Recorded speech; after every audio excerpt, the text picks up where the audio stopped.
Ça y est, on y est. On y est enfin. Plus d'un an que je vous parle de ce joueur, plus d'un an qu'on l'évoquait sur Paris Fan, et on en voit enfin le bout. Voilà, ce qui était une piste va devenir normalement enfin un joueur du Paris Saint-Germain. Je parle bien sûr de Otimo João Neves. Voilà les amis, je n'ai pas fait portugais ni en LV2, ni en LV1, ni en LV3, ni en LV4, comme vous pouvez l'entendre. Mais en tout cas, voilà, n'hésitez pas à nous corriger dans les commentaires s'il y a des amis portugais parmi nous, car voilà, moi je viens du 78 dans une ville où il y a voilà, 50% de communauté portugaise, donc ce sont mes amis de toujours. Merci à vous si vous nous regardez du Portugal, de France ou de partout ailleurs dans le monde. Effectivement, dans cette vidéo, voilà, on va aborder le sujet de João Neves, et notamment la partie contractuelle, parce que ça fait un petit moment qu'il est déjà évoqué chez nous. On le suit depuis tellement longtemps. C'est un joueur que j'espérais tellement voir arriver au Paris Saint-Germain, au moins qu'on se positionne dessus. On s'est positionné, il y a eu des intérêts, ça devient contractuel. Oh là là, mais quel bonheur. Et les amis, vous pouvez être sûr que le jour où la boutique du Paris Saint-Germain a le flocage à la boutique, je serai le premier, voilà, devant le Megastore Paris Saint-Germain à l'heure de l'ouverture pour aller chercher son maillot. Voilà, donc bonjour à tous, après cette petite introduction, j'espère que tout le monde va bien, que vous passez de bonnes vacances ou que en tout cas les vacances vont arriver, ou que vous êtes revenus de vacances bien bronzés.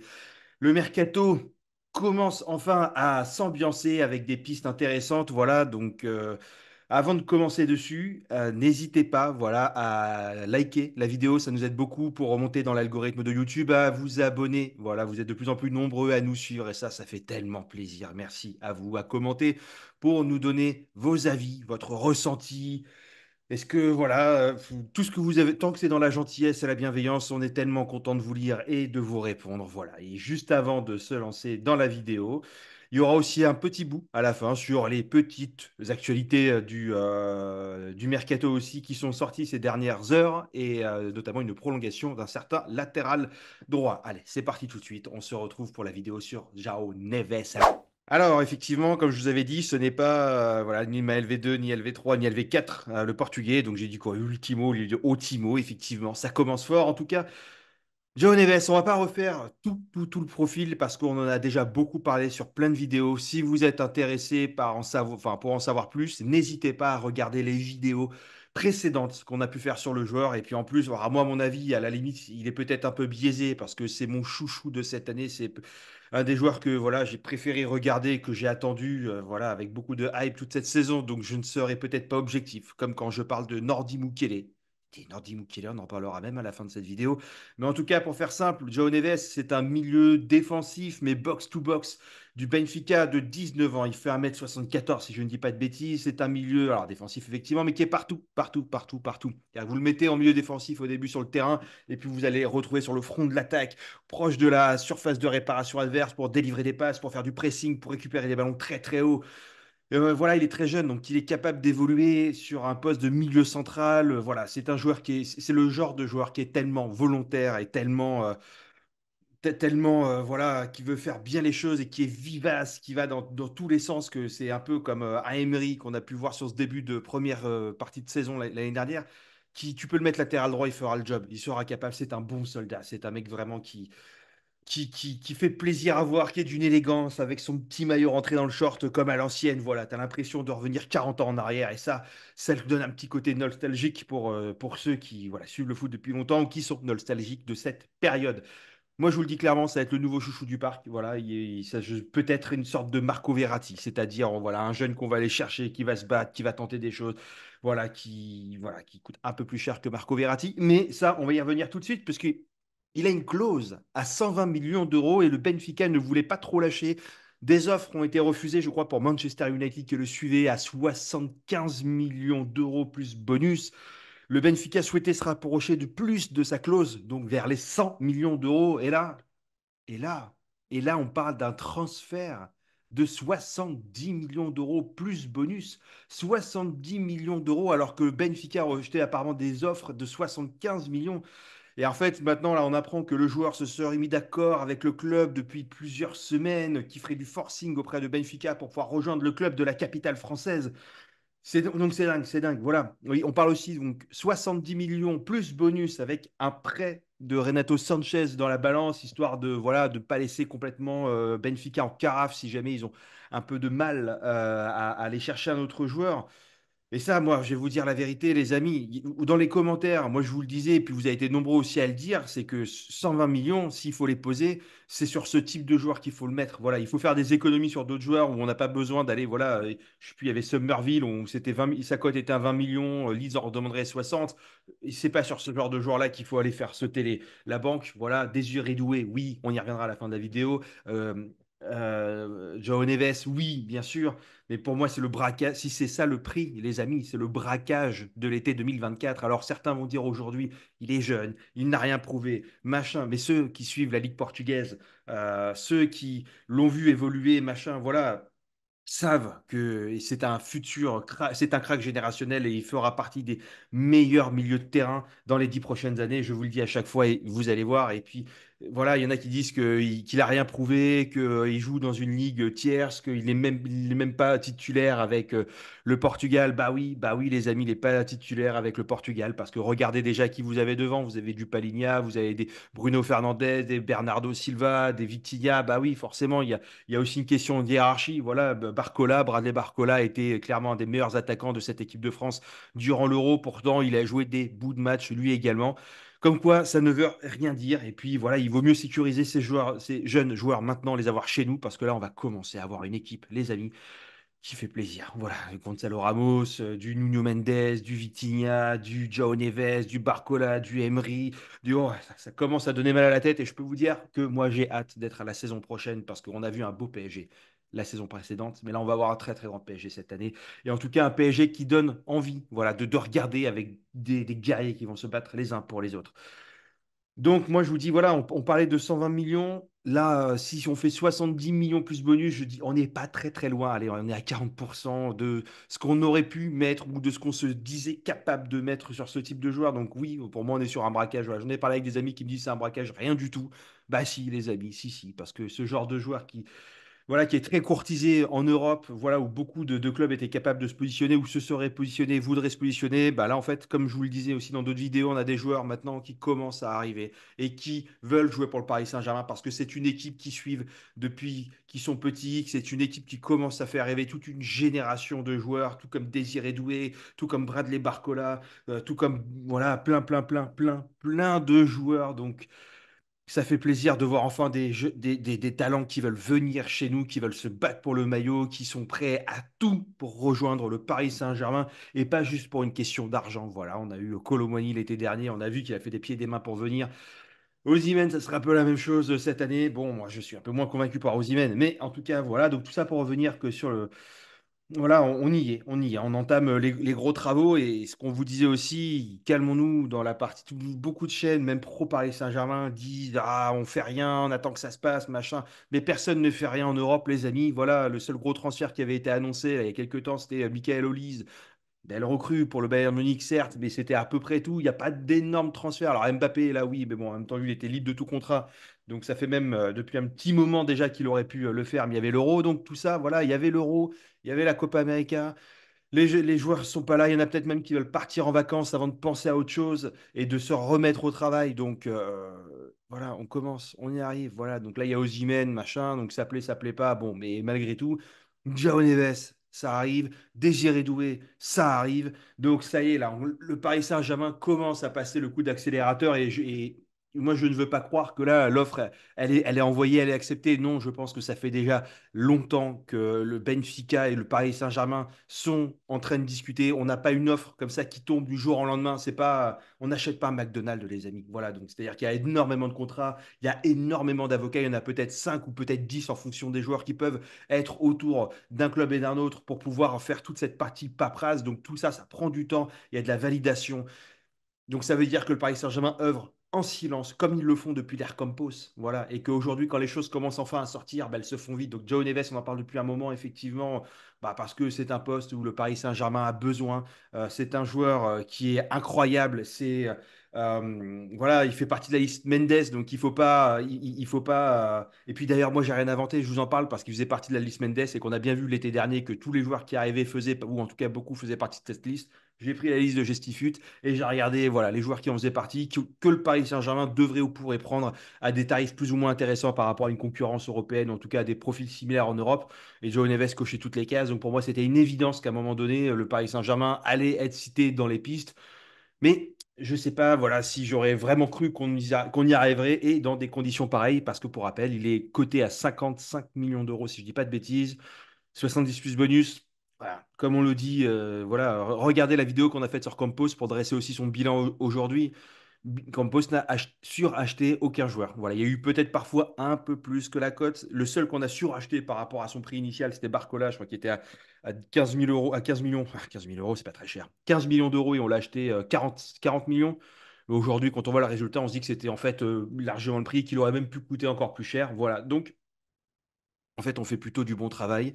Quand les pistes sortent généralement et que on se dit c'est chaud, que l'offre est envoyée, c'est que généralement ça fait peut-être 2 voire 3 semaines, voire plus, que les clubs sont en train de discuter, que le club s'est mis d'accord avec le joueur. Et généralement ça va vite. Voilà. Donc tous ceux qui se disent il se passe rien, qu'est-ce que fait le PSG? Ben moi je peux vous garantir que je pense que ça fait un moment que le Paris Saint-Germain œuvre en silence et ça fait du bien. Voilà, de ne pas avoir des fuites comme on a eu les années précédentes, etc. Avec des trucs qui se font jamais. Voilà. Donc super. Moi, ça faisait partie, voilà, on se le disait dans les commentaires, ça faisait partie des top priorités de ce mercato, un Désiré Doué, un João Neves, et en fait, bah, les top priorités sont des joueurs qui doivent arriver au Paris Saint-Germain, et pour une fois, ça fait plaisir. Voilà, on va pas chercher des seconds couteaux ou des mercato d'opportunités, ça c'est cool. Et puis pour Benfica, il faut pas se mentir aussi, ça reste une très belle vente parce que c'est un produit du centre de formation du Benfica. Donc pour eux, c'est 100% de, entre guillemets, d'argent dans la poche. Voilà, donc João Neves, il t'a coûté, je n'irais pas dire zéro parce que tu l'as quand même rémunéré. Il a toujours un salaire de jeune aujourd'hui au Benfica, entre guillemets. Donc là, tu vas prendre 70, 75 millions plus du bonus. En vrai, tout le monde y trouve son compte. Tu as un joueur qui va venir franchir une étape. Tu as Benfica avec qui on entretient de bonnes relations parce qu'on a aussi, voilà, on était avec Gonzalo Ramos l'été précédent. Donc deux joueurs qui se connaissent aussi, qui jouaient dans le même club. Je veux pas te dire de bêtises, mais je crois que Endur, bon, Endur, on marche qu'il est un petit peu sur la sellette, mais bon, Endur, je crois qu'il était à Benfica aussi, et qu'il est parti libre, et du coup, qui connaît aussi ce joueur. Et puis, Joe Neves, c'est aussi ça qui a fait que a décidé de rejoindre le Paris Saint-Germain, c'est que bah, il y a plein de joueurs portugais qui sont dans cette équipe et des joueurs d'avenir. Donc on parle de Gonzalo Ramos, on parle de Vitinha, on parle de Nuno Mendes, voilà, Danilo on n'entend plus trop parler, mais il lui reste une année de contrat. Est-ce qu'il va rester ou pas? Bah, tout ça aussi, ça pèse, voilà, dans le choix d'un joueur en se disant, bah moi je vais aussi être cette nouvelle génération portugaise. En fait, voilà, et ça l'aidera aussi peut-être à franchir cette étape avec l'équipe nationale où effectivement peut-être que là il est pas titulaire, mais on voit qu'il y a des joueurs du Paris Saint-Germain qui, en étant au PSG, bah, en fait, ça leur donne aussi du crédit aux yeux du sélectionneur. Et donc, du coup, bah, plus de temps de jeu, de la sélection, etc. Lui est déjà sélectionné, mais peut-être qu'avec des belles performances, une belle entente avec Vitinha dans le milieu de terrain, bah, on peut se dire qu'il grappillera beaucoup de temps de jeu avec sa sélection nationale. On va tout de suite passer au côté petite news, les amis. Gorgée d'eau, dans 20-30 ans, il n'y en aura plus, comme dirait un grand philosophe belge que j'apprécie beaucoup. Côté petite news, prolongation en cours d'Hakimi. Alors effectivement, on en parlait déjà il n'y a pas longtemps quand on s'est dit qu'il partait aux Jeux Olympiques. En se disant, oula, si lui il part au JO, qu'il a eu le droit de. Ça sent peut-être une négociation pour les prolongations. Ben, ça n'a pas loupé, parce qu'on parle d'une prolongation jusqu'en 2029, où son contrat actuel étant jusqu'en 2026. Pour une fois, le Paris Saint-Germain ne s'y prend pas trop à la hâte et n'attend pas la dernière année de contrat, ou les derniers mois d'ailleurs. Donc c'est plutôt plaisant. Moi, je ne suis pas très fan d'Achraf Hakimi. Voilà, je trouve que la promesse qu'on nous avait faite, ou en tout cas le niveau qu'il affichait avant d'arriver au Paris Saint-Germain, n'est pas du tout celui qu'on peut voir. Il y a eu quelques coups d'éclat, certes, maintenant, c'est un joueur qui cherchait beaucoup Mbappé, comme d'autres, beaucoup de joueurs, et je pense qu'ils se sentiront tous libérés quand ils vont jouer en collectif et qu'ils ne chercheront plus soit le joueur qui cristallise certains autres joueurs. Et d'ailleurs, on l'a vu cette saison, hein, à partir du moment où Kylian Mbappé a dit bah écoutez, moi je reste pas, bah en fait on a commencé à lui faire moins la passe, il était moins recherché, etc. Que pouvait l'être avant, parce que bah effectivement, tant qu'il n'avait pas donné entre guillemets, voilà, hein, son refus de prolonger catégorique, bah, en fait, si tu ne satisfaisais pas Mbappé, tu étais potentiellement une personne qui pouvait sauter à tout moment. Voilà, un petit peu. Voilà. Si vous regardez Game of Thrones, ce genre de choses, bah, c'est un petit peu ça. Le roi peut couper des têtes à tout moment et comme ça lui chante, et personne ne lui dira rien. Et bah, Hakimi, moi j'ai envie de le voir jouer. Je pense que ceux qui regardent tous les matchs du Paris Saint-Germain peuvent se dire. Il rend ouf. Pourquoi est-ce qu'il le cherche à chaque fois? Il lui fait des transversales alors qu'en fait, avec Gonzalo Ramos qui était bien plus près ou qui était bien plus disponible, ou Vitinha, des machins, des trucs. Bah là, en fait, on n'aura plus ça. Il va arrêter de chercher son copain. Il va jouer pour le collectif et on va peut-être voir la face d'un Hakimi différent. Donc moi, je lui laisserai cette année encore. Voilà, on prolonge-le déjà parce que ça reste un joueur qui a une belle cote, qui reste quand même un bon, une des références sur son côté, malgré le fait qu'il soit pas au top niveau, parce que lui, il pourrait être vraiment dans le top 3 des latérales droits et aujourd'hui, il va peut-être être plus dans le top 10 on va dire. Et voilà, donc moi j'ai envie de le voir sans ce Kylian Mbappé, et puis aussi avec une vraie concurrence, parce que l'année dernière, pardon, il n'avait pas vraiment de concurrence.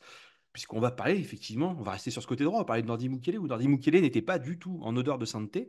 Au Paris Saint-Germain de Luis Enrique l'année dernière. Et là, moi, dans les images du Paris Saint-Germain qui sont circulées sur Internet, j'ai vu une très franche accolade, pleine de sourires de la part de Enrique et de la part de Mukiele. Alors, Arthur me disait, oui, il avait fait la même chose avec Verratti et qu'on embrasse, du coup, Arthur, Nico, Laoni, Nola, Erwin, toute l'équipe de Paris Fan, mais qui disait, oui, il avait fait la même chose avec Neymar et avec Verratti l'été dernier, et puis on sait comment ça s'est passé. Et c'est vrai. Mais Nordi Mukele, c'est quand même quelqu'un qui n'a jamais trop fait bonne figure ou qui a toujours été assez honnête dans son non-verbal et dans sa manière PNL un petit peu. Donc là, je l'ai vu grand sourire, accolade, cool, machin, etc. Et moi, je me demande s'ils ne se sont pas parlé, s'il ne s'est pas passé un truc cet été-là. Donc ne crions pas victoire trop vite. Mais quand j'ai vu ça, je me suis posé la question et il y a la liste entre-temps là qui est sortie sur les joueurs du Loft et Nordi Mukele n'en fait pas partie. Donc il ne serait potentiellement pas sur le départ. Et peut-être qu'il y a l'Ardoise qui a été effacé. Moi, tant mieux, parce que Nordi Mukele, je trouve que c'est un super joueur qui a rendu bien, bien plus que des services la saison dernière et la saison d'avant, une fois qu'il est revenu de sa blessure. Et encore une fois, l'année dernière, moi, je l'ai pas trouvé. Alors, c'était une saison mitigée, parce que dans le contexte actuel qu'il y avait, c'était compliqué, hein. Voilà, un coach qui ne te donne pas le temps de jeu que tu mérites, qui te fait jamais jouer, qui te dit oui, oui, tu es un joueur important, mais en fait, que tu n'es jamais là. Et limite même Zag a plus de place que toi tu ne peux en avoir. Donc je sais pas trop ce qui s'est passé, ce qui s'est dit, mais en tout cas voilà, moi qui regarde tous les matchs du Paris Saint-Germain comme l'équipe de Paris Fan, et vous aussi si vous regardez tous les matchs du PSG, vous savez que c'est un mec qui est ultra combatif, qui ne lâche rien, c'est un mort de faim. Il est capable, c'est un roc défensif. Voilà, quand il est en bonne confiance, qui peut faire du bien, il peut jouer latéral droit, alors que c'est pardon, un défenseur central de formation. C'est un joueur qui est hyper précieux. Et aujourd'hui, donc, il y a des gens qui nous parlaient de Simakan, et c'était un joueur, effectivement, que j'avais aussi vu ciblé parce que c'est un joueur qui est du même profil que Mukele, c'est-à-dire défenseur central qui est capable de jouer latéral droit. Et c'est précieux d'avoir des joueurs comme ça. Mais en fait, pourquoi les mettre 50, 60 millions? Voilà. Il y a Hello Job, je crois, si je dis pas de bêtises, là, qui commente souvent. Et merci beaucoup à toi d'être toujours présent dans les commentaires. Et d'ailleurs, voilà, qui nous disait ça. Voilà. Et moi, je lui ai répondu, je lui ai dit, voilà, peut-être qu'au lieu d'aller chercher Simakan à 50, 60 millions d'euros, bah, en fait, t'as Nordi Mukele qui est là, qui te coûte zéro en transfert et que ces 50, 60 millions, bah, c'est peut-être l'argent que tu vas les mettre sur Désiré Doué. Voilà. Donc, moi, je trouve que ça serait en tout cas, au niveau des transferts, très intelligent de raisonner ainsi et de garder de l'argent pour des postes où on en a vraiment besoin. Et voilà. Et puis on a Zach qui peut dépanner, on a Mukiele, voilà, qui est bien. Donc voilà. Moi je sais pas aujourd'hui. Moi mon anniversaire, les amis, c'est le 31 mai. C'est absolument pas le juillet, le 18 juillet, mais j'ai l'impression que ça l'est. Voilà. Deux cadeaux, possibilité que Mukiele reste l'année prochaine, João Neves qui arrive pour un prix qui est vraiment bien en deçà de ce qu'on pouvait imaginer. Et puis voilà. Donc écoutez, si Hakimi prolonge, si Mukiele reste, je pense que le côté droit, il est géré. Je pense même que le côté gauche, il est géré parce que Mukiele est capable de jouer côté gauche.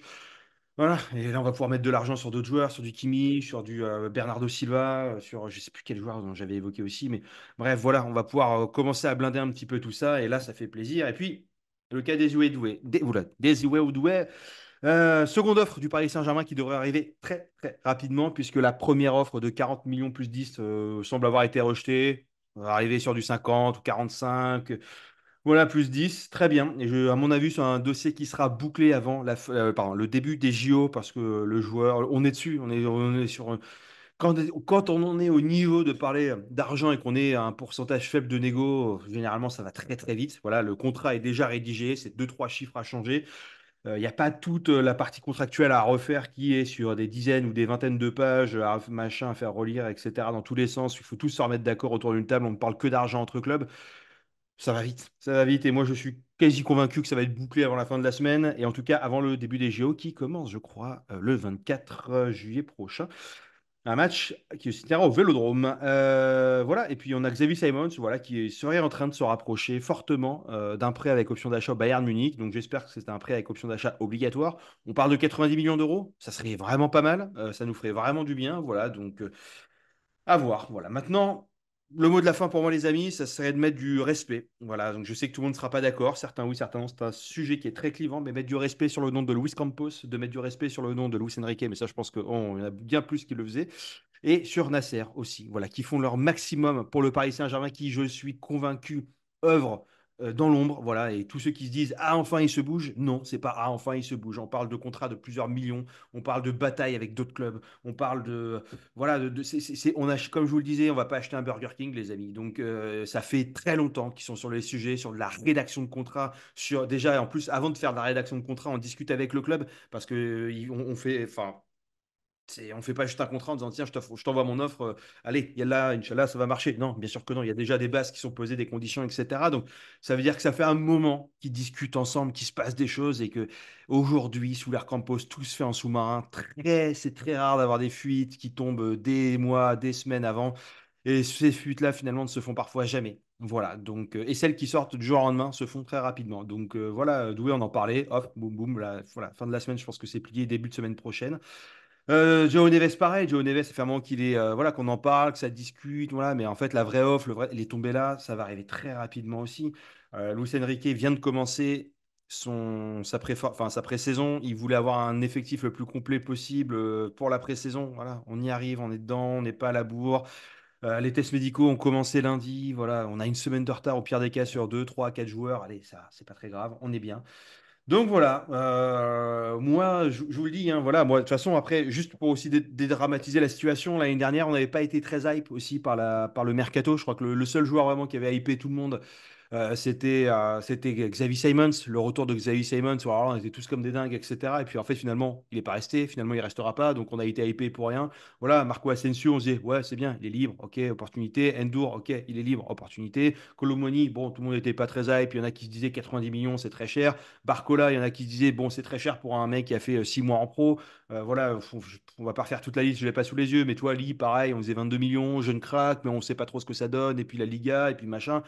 Voilà, Gonzalo Ramos, on l'a acheté un peu cher, c'est un prospect, mais on ne sait pas ce que ça donnera au Paris Saint-Germain, où est-ce qu'on va le mettre, Enrique joue pas avec des neufs, machin, machin, machin, machin, machin. Et finalement, les amis, on a fait une très belle saison. On a fait peut-être une des meilleures saisons des 3 4 dernières années au Paris Saint-Germain. Voilà, Trophée des Champions, Ligue 1, demi-finale de Ligue des Champions. Alors oui, on aurait pu faire mieux, oui, machin, etc. Il y a de la frustration, certes, voilà. Mais en tout cas, là, moi je vous dis, on va avoir un mercato pareil, voilà, où peut-être qu'il y en a, c'est pas les joueurs que vous auriez imaginé, que vous auriez voulu, mais on va avoir 11 joueurs sur le terrain. On va avoir 10 joueurs de champ qui vont être des guerriers, qui vont se battre les uns pour les autres. On n'aura pas un qui va faire que marcher, que truc, etc. Et là, les amis, ça va donner, ça va donner, ça va donner, ça va donner. Et hier, j'ai regardé aussi voilà, les U23, leur match de prépa. Bah, quand tu regardes les U23 en match de prépa, alors qu'ils ont une compétition à jouer derrière, etc., comment ça joue, comment ça se donne, les mecs, ils jouent limite une finale de Ligue des Champions alors qu'ils sont en match de prépa. Et c'est ce genre de profil qu'il faut aller chercher. J'ai eu un Cliouche extraordinaire hier, j'ai eu un Doué en 20 minutes, il a eu 4 ou 5 occasions franches. Ça donne envie, ça donne envie. Voilà, ça fait super plaisir. Donc c'est ce genre de joueur qu'il faut aller chercher, qu'on doit récupérer, des morts de faim, qui joueront n'importe quel match, comme si c'était un match de finale de Ligue des Champions, etc., qui vont se transcender, et surtout des joueurs qui ont envie de venir. Et ça, on ne le répétera jamais assez. Tu as envie de venir, on va se donner les moyens de venir te chercher. Par contre, si tu n'as pas envie, ou que tu hésites, que tu ne sais pas trop, on n'a pas le temps pour ça. Merci, au revoir. Voilà, on fait ta valise, et puis appelle le bus, et puis ça va bien se passer. Voilà, dédicace à l'IRATP, hop, pour ceux qui sont en Île-de-France. Voilà les amis, bon je pense qu'on a fini en tout cas sur le sujet, on a un peu digressé à la fin, voilà Nico va voir cette vidéo, il va encore devenir dingue parce qu'effectivement bah, c'est un peu ma spéciale, mais en même temps on est là pour vous donner les nouvelles les plus fraîches, voilà, elles le seront peut-être un peu moins cet après-midi quand la vidéo sortira, là j'enregistre encore le matin, mais voilà, hop, Otimo João Neves, c'est ça, ça devrait arriver. Et puis moi, je suis trop content, voilà. Donc si ça se fait, voilà, hype de ouf. J'espère que vous aussi. Donc voilà, dites-nous dans les commentaires, les amis, est-ce que vous êtes contents, voilà, que Ashraf aussi ait pu se prolonger? Est-ce que voilà, vous pensez que ça va être mieux maintenant qu'Mbappé sera plus là, son copain, et qu'il va être focus maintenant plus sur le travail, sur le collectif? Est-ce que vous êtes hype aussi que bah, Nordim Kelly, potentiellement, il peut rester? Est-ce que vous êtes hype naturellement que l'affaire Douy avance? Est-ce que vous êtes hype que João Neves serait en train de faire sa valise pour arriver au Paris Saint-Germain? Voilà. En tout cas, un peu de prudence parce que tant que rien n'est officiel au Paris Saint-Germain, rien n'est officiel, le cas Hakim Ziyech nous le rappelle chaque jour. Mais en tout cas, ça fait plaisir. Allez, Paris, merci à vous de nous suivre, les amis. Et puis, c'est comme si c'était un anniversaire aujourd'hui. Je vous embrasse fort, prenez soin de vous. Et puis, bonnes vacances à ceux qui sont en vacances. Et puis, à demain pour de nouvelles aventures.